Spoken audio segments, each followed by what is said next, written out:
Hello, friends.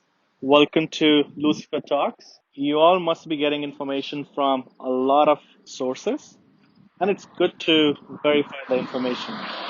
So, onus remains on you, my friend, and it depends on the rational information you want, or you want to depend your decision, make a decision on moving to Canada on the basis of rumors or fake information. By the way, if you haven't done so, then go ahead without hesitation, like and subscribe Lucifer Talks. It's a beautiful day today, so we're just out and trying to show you how beautiful this wonderful country is. And Canada wants immigrants. Canada is looking for a lot of immigrants. But recently, a news story came out about immigration that immigration to Canada has gone down and it's in the worst phase with about 64% dip, and that's threatening the economic growth of the country.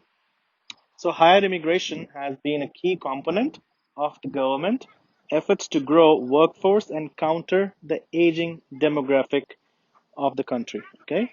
Canadian immigration plummeted by almost two-thirds in the second quarter as border restrictions remained in effect, threatening one of the country's main drivers of economic growth.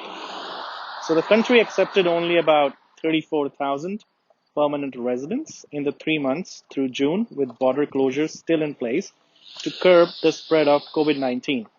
According to the latest government data, it's being observed that normally Canada accepts about 95,000 immigrants by this time, but you can see COVID has had a negative impact, which has resulted in a drop of 64%.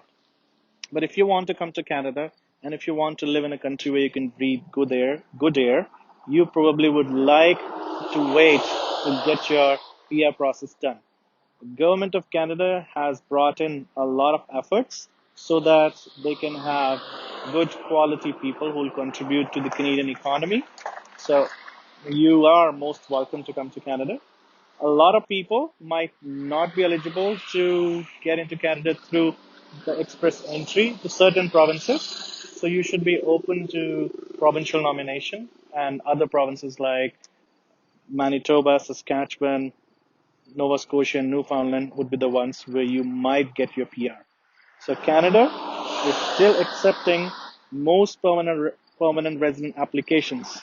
I'm again saying it's still accepting permanent resident applications, but the process is a little bit slow.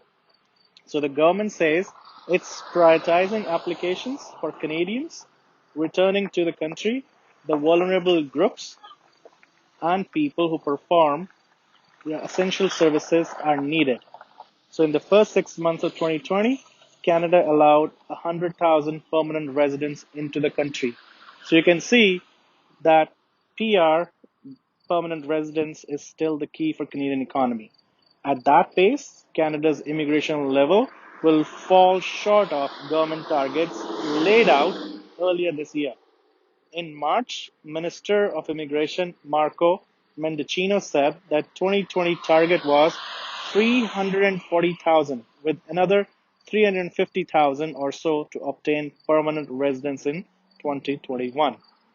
So last year, Canada saw 340,000 new permanent residents, and it's a country which is still open for immigration. So immigration is good for this country. It's good for people who want to come to Canada. Success of individual immigrant depends on the profession they're in and how well the Canadian employer accepts the overseas qualifications and experience. So before taking a step towards applying for your permanent residence, make sure that your skills would be recognized here and you'll be able to get a good job. I recommend you that instead of going to bigger towns like Toronto and Vancouver, you should look at smaller cities and towns, as there you'll have a lot more job opportunities and less competition. So my friends, stay tuned with Lucifer Talks, and we will have more to share through our next videos. So if you haven't done so far, subscribe to my channel.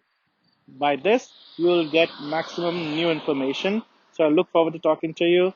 Take care and goodbye. Thank you.